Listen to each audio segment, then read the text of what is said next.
right, boys, how you doing? Here, play a little round of golf today. All right, okay. Hey, eat with me. Hey, you don't need to steal anything. I got cash. All right, okay. Hey, there's the ball. Hey, we'll take the top row. Wrap it up, would you? Oh, hey, what's the vice? Hey, who do you think you are? Vivian Stiviano? All right, okay. All right, boys, let's do this. All right, here we go. Hey, where's Hefty Phil? All right, okay. I was looking for some stock advice. Hey, Tiger, how about a threesome? Oh, not the kind you're thinking about, though. Oh, hey, McElroy, how are you? Hey, I heard you dumped the tennis bra. Hey, maybe I'll give her a call. All right, you know, give her a hole in one. All right. Hey, Adam Scott, hey, I got a tip for you. Your glasses are on the wrong side. Oh, okay. That runs a short bus and a shortcut. Oh, hey, John Daly. Hey, slow down, buddy. Hey, it's a marathon, not a sprint. I think you dropped something. Could be a 30-day gym. Hey, come on, don't steal anything. Let's go. All right, boys, here we go. Okay, place your bets. Place your bets. All right, okay.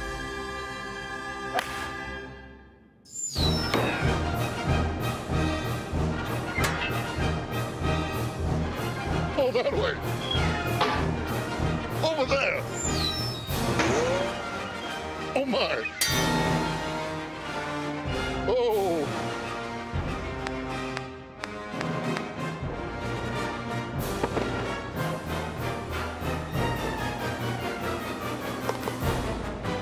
It's a hole-in-one. Now what? Oh, hey, now we dance. Oh, all right. Because the box score starts now.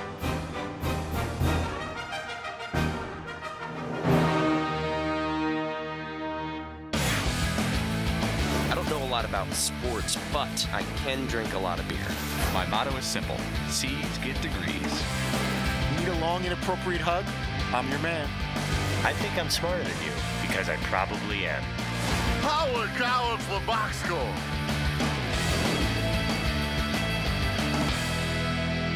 Hello and welcome to the Box Score. I'm Brock in Los Angeles. They are the Danettes out in Milford, Connecticut. Guys, we've got the NBA and NHL playoffs going on, and now we've got U.S. Open and World Cup. Paulie, is this the perfect storm for sports fans? It is for watching sports, not necessarily for doing sports radio, because you still have to have a storyline to go with those. And just because you have a good sporting event or a game going on the night, you know, the storyline today, one of the bigger storylines was Carmelo Anthony possibly signing with the Heat, which has nothing really to do with what's going on the court, on the field. So it's not necessarily the event. It could be a completely different story. Well, there was NBA on the show today as Frank Vogel's Pacers, and they aren't involved in the finals, but he did call in to talk some hoops, or did he? Tough to watch finals there, Coach? Coach? I guess it is. Tough to watch. I left him speechless with that one. Uh-oh. Uh-oh. Just leave Fritzy's microphone on. This ought to be good. Hello, I'm looking for Coach Vogel, the Dan Patrick Show. Oh. Okay, he couldn't hear me, and then I heard music playing in the background.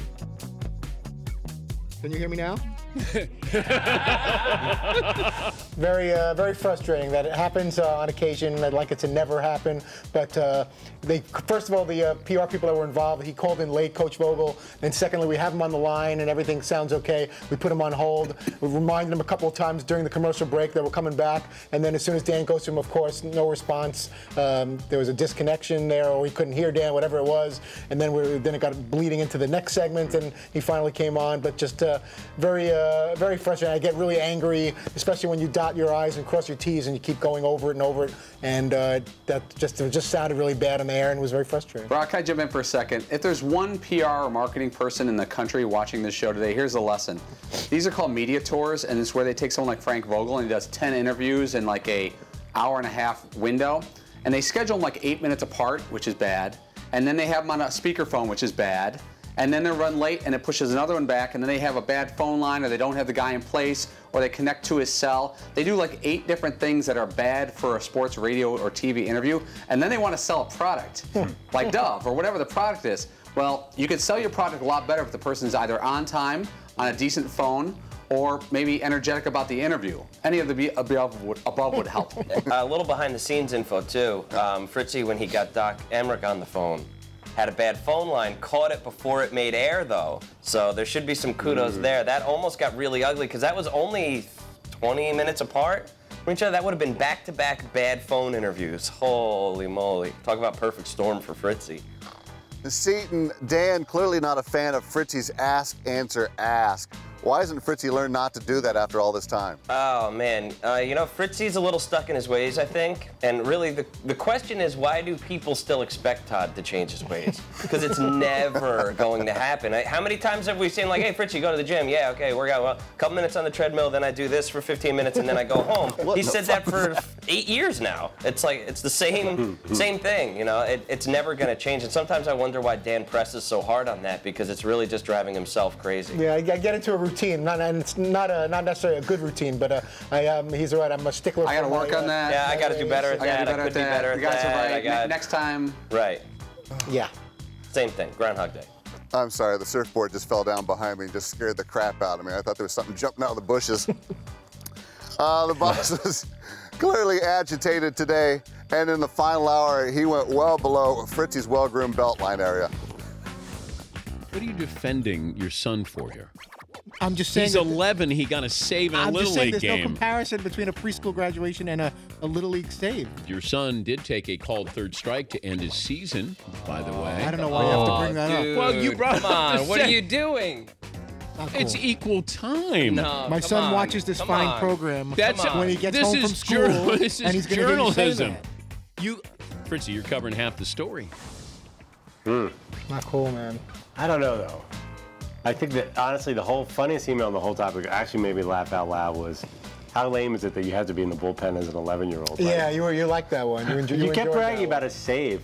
Who gets a Little League save? Who There's even Little League keeps save. Little My League son save? did. All right, He but was the very topic excited. here is, should Dan have brought that up? Because Dan knew about the success of Fritzy's kid, and he also knew about the failure of Fritzy's kid on the baseball diamond the other day, because Fritzy told us that story too. Should Dan have brought it up since Fritzy brought it up? Well, no. I mean, I think our kids are sort of off limits.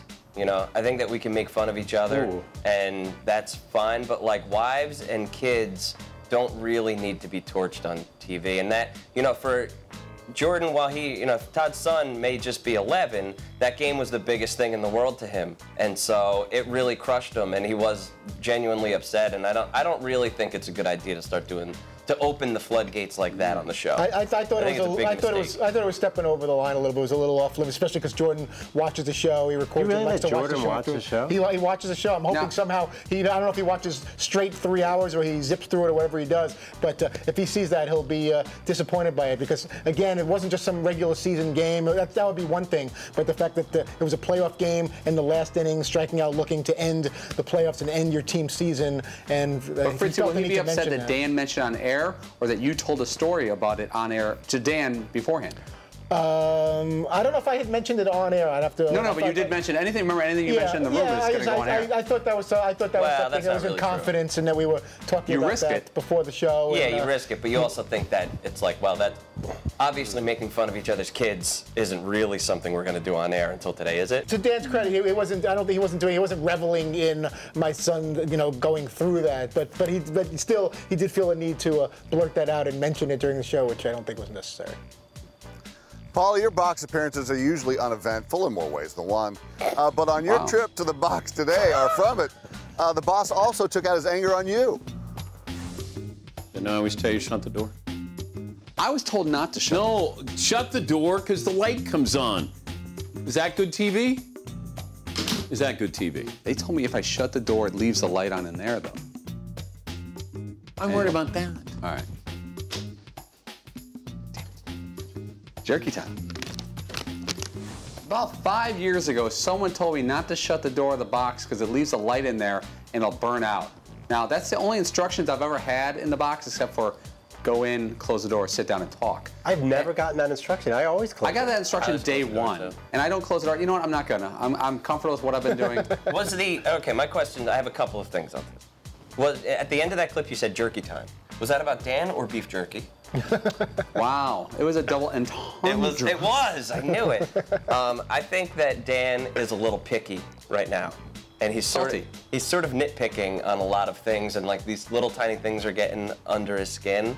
It's possible we need a weekend. Like if today was Friday, it would be great, but it's not. It's Thursday. We did have a moment, Brock, earlier where C and I need a little break from each other. I hear C go, God, we need a 3-day weekend.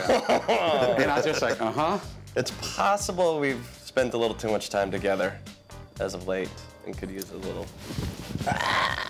This week also marks I don't know what the... you're talking about. Oh, come on, guys. Let's all get along. This week also marks the 20th anniversary of the OJ verdict.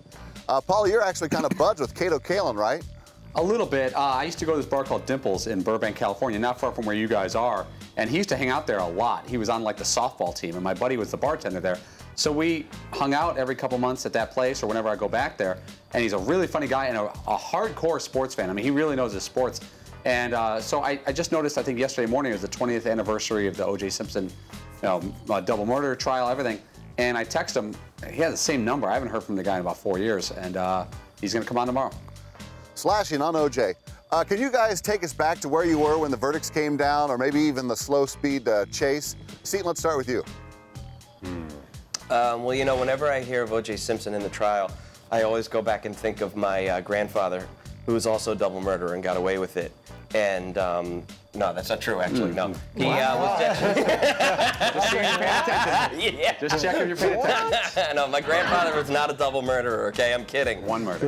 But he was mildly obsessed with it. You know, he was retired at the time, was just hanging out, and he would only come out of his room really when there was a break in action. And he'd tell my grandmother, "Well, Celia, you're not gonna believe what Shapiro's doing here. It's a crazy move." But he was so locked in on Juice and the trial, and so.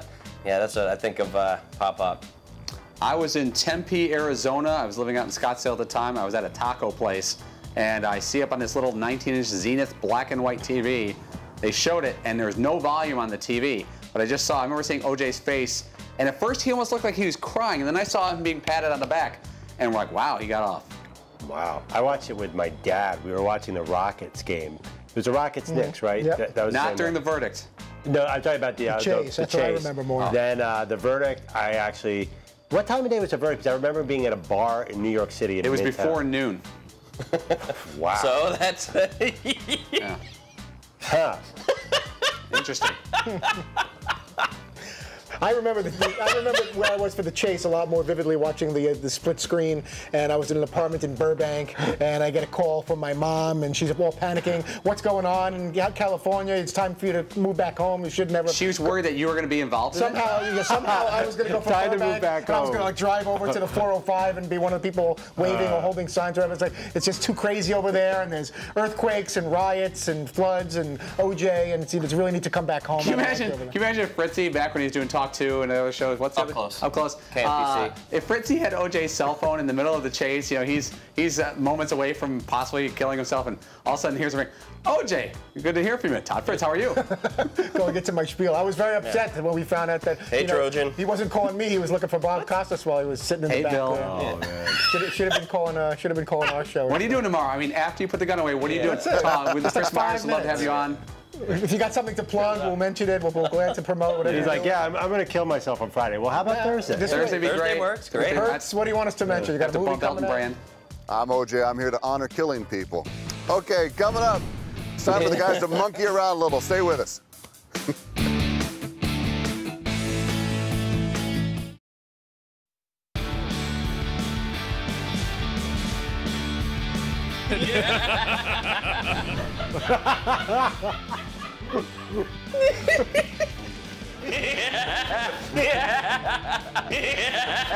Word.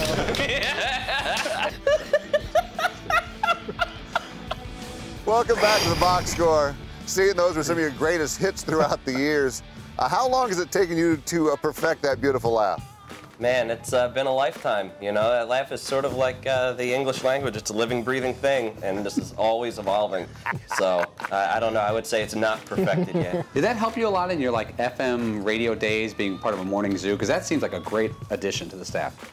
Yeah, I think it helps here too. Yeah, it's always. I think my laugh and sense of humor has done wonders for me. McLovin, there's a rumor that you actually find that laughter annoying. Au contraire, that is not true. If Seton didn't tell me that that was a fake laugh, honestly, I would not know. I've always been a complete sucker. I don't know when it's a fake laugh. I don't even think Seton always knows when it's a fake laugh at this point. I don't think most of us really know. It's still contagious, whether it's genuine or fake. Your fake laugh is, you could tell from 10 miles away. I was not going to bring this up, but since McLovin opened the door, when Fritzy was in the bathroom today, McLovin goes, man, Fritzy's got this really weird fake laugh thing going on. Wow. Is that what you did? Well, first of all, you're gonna if you raise kids, you blame the tattletale, not the person who actually committed the crime. So that one's on baller. Okay, that's interesting that conversation. I don't like your fake laugh. I feel like I have to work on that. Yeah. No, you just don't fake laugh. Laugh when things are funny. You don't have to be like the front row. Yeah, I get there's a peer pressure thing. Sometimes I feel actually, and the funny thing is, I got to laugh about something, or maybe just it makes people feel good when you laugh. Just to clarify, you don't necessarily just because you don't laugh at something doesn't mean you don't think it's funny. But I feel like we're on the show, we're compelled to laugh. We try too hard. I feel like you have to verbally laugh. Am I wrong? I don't know. I feel like people here feel like you have to laugh because it's part of the show. I'm not laughing right now. We need one of Seton's laughs. I just. Thank you. See, we figured it. I fake laugh all the time, and it's terrible, by the way.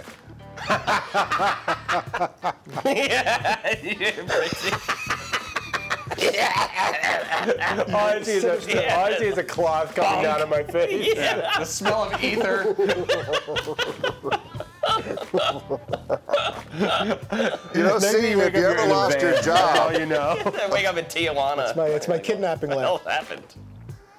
See, you know, if you ever lost your job on the show, you could probably get a job with Animal Planet for voiceovers. Let's take a look at this.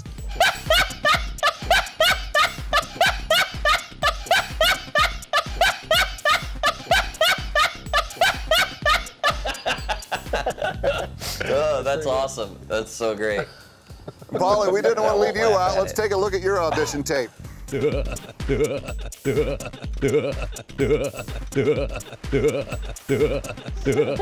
monkey has a lot of issues. Scary monkey. Fritzy, you have your own little sound effect we've become accustomed to, so we wonder what it would look like. Let's take a look.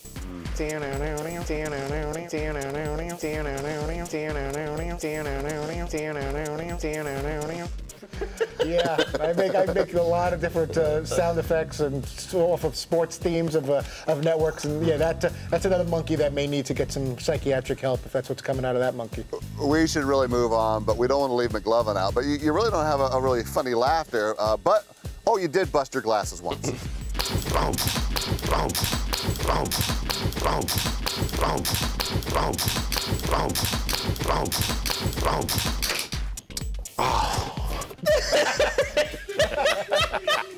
Oh, the ending was great. I'm the only one where you actually came off the monkey to show B-roll. That's not fair. B-roll? Might not be fair, but it's great. Put it in context with the sound came. I love the ending noise. Like holding both hands up. Oh, my goodness.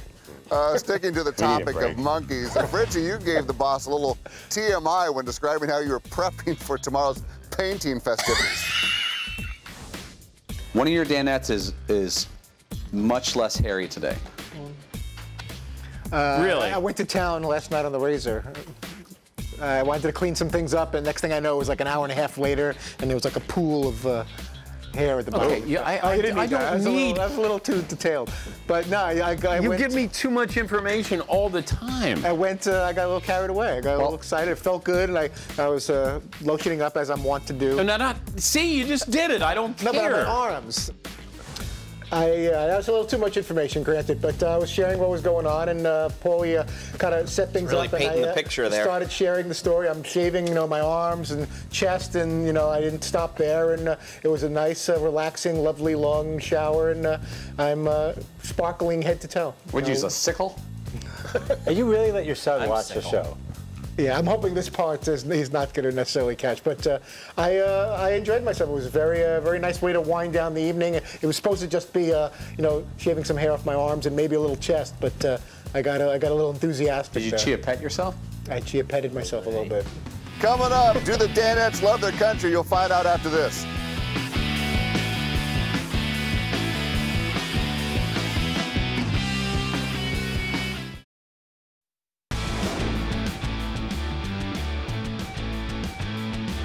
Welcome back to the Box Score. The World Cup is off and running in Brazil, and no one is happier than that little kid in the front row. Paulie, is this like Christmas morning for you? It kind of is. It's once every 4 years, and I actually get like depressed before it's even over. It's like you have to wait another 3 years and 10 months for it. It's fantastic. Team USA is ready to hit the pitch to represent you guys, but how well do you know the rosters? I think we should find out with a little Danette Spelling Bee. All right, let's start in the back row. Fritzy, he's the head coach of Team USA. Please give us the correct spelling of Jurgen Klinsmann. Okay, I'm gonna go J-U-R-G-E-N.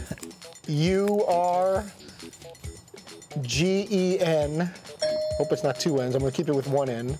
And then for the last name, I'm gonna go K-L-I-N-N. Let me see, at the S-M-A-N. I'm sorry, you doubled up on the ends. It was K-L-I-N-S-M-A-N-N. Sorry, buddy. Oh, 1 N and 2 N's at the end. You're next. He regularly plays for the English club Sunderland. Spell the ever-popular Josie Altidore. You got this. Josie Altidore. J-O-Z-Y space A-L-T-I-D-O-R-E.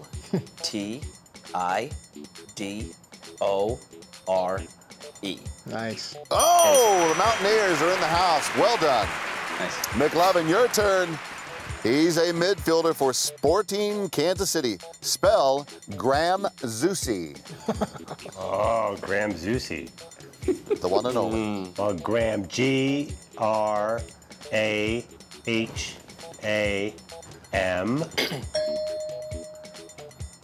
Zusi. Yes. Z-E-U-S. No. Like the Greek god, Zeus? Y, yes. That is incorrect.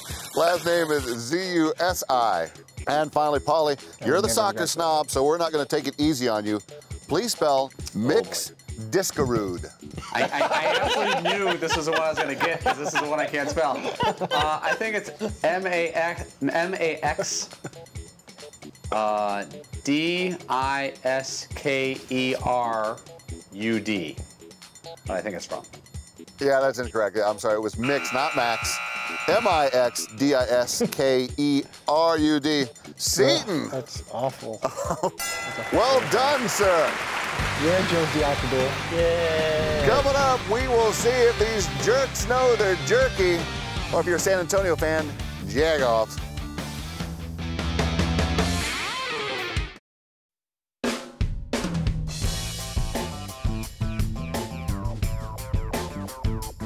I feel like people are hiding different flavors of Jack Links around the office in different places. I know this is a fact that one of the Danettes is hiding Jack Links around because I am hiding them around. You are? Yeah. Notice the A1 disappeared. That isn't a mistake, so I can verify. Welcome back to the box score. That was McLovin showing his love for jerky earlier this week. Guys, I don't know if you know it, but today is National Jerky Day. Yeah, so Polly, let me ask you, how many flavors of Jack Links do you have in the man cave? I think we started with 7. We may be down to 5 because we've been running through that stuff, but I think we started with 7. Well, we wanted to see how well your taste buds stack up, so why don't we play a little Name That Jerky. 2 days, we'll give each of you a flavor of Jack Links jerky. All you need to do is taste it and tell us what it is. This is the thing where 2 a day spends way too long on camera passing things out to get some airtime. All right, I'll let Seton go first. Well, how much time do I have to process this? Seton, you're up first. Please taste and tell us the flavor. I'm going to go just from smell alone that this is teriyaki. Was it teriyaki? I'm sorry. It was A1 steak sauce jerky. Tender slices of lean 100% beef are seasoned with the savory flavor of A1 steak sauce. Flavored A1. And smoked with genuine hickory. Fritzy, you're next. Have yourself a piece, please. All right, let's see what we got here. I'm going to say that this is the original flavor. Is it the original? That's incorrect. It's teriyaki jerky, soy, ginger, a little onion, and a whole lot of perfectly smoked beef. It's definitely the best of East meets West. Paul, you're up, dig in. First of all, who's that guy in this medium t-shirt and back? He's really doing a good job back there. Little Hercules. Black peppered. Black peppered. Yes, is absolutely right. It's pepper jerky. People who like pepper tend to like it nice and coarse, nothing subtle. That's what we've got for you here, pepper lover. Get after it. And finally, McLovin, let's see how you do. Well, I noticed there's a powdery substance on the outside, which is either some sort of anthrax concoction or, I'm going to guess, hot sauce. Hot sauce. Is it hot sauce? Yes, it's Cholula hot sauce jerky. Spice up your snack life with savory strips of 100% beef infused with Cholula hot sauce. A flavor fiesta of secret spices, peppers. Add some flavorful fire to your day. Fritzy, who's on tomorrow? We're going to talk to Kato Kalin of 20th anniversary unfortunate double murder fame. Unfortunate. Unfortunate double murder fame. And Brandel Chambly of the Golf Channel to recap round 1 of the U.S. Open. So that's what's cooking so far for the Friday edition. Friend of double murderer, blonde-headed OJ. Before we go, a special thanks to Ted Wells over at the Manhattan Beach Marriott Golf Club for helping us out. Big help there. And thank you for watching The Box Score. Set your DVR or tune in weekdays at 3 p.m. Eastern, only on Audience Channel 239 on DirecTV. I don't know a lot about sports, but I can drink a lot of beer. My motto is simple. C's get degrees. Need a long, inappropriate hug? I'm your man. I think I'm smarter than you, because I probably am. Hey, thanks for watching The Box Score. Holy cow!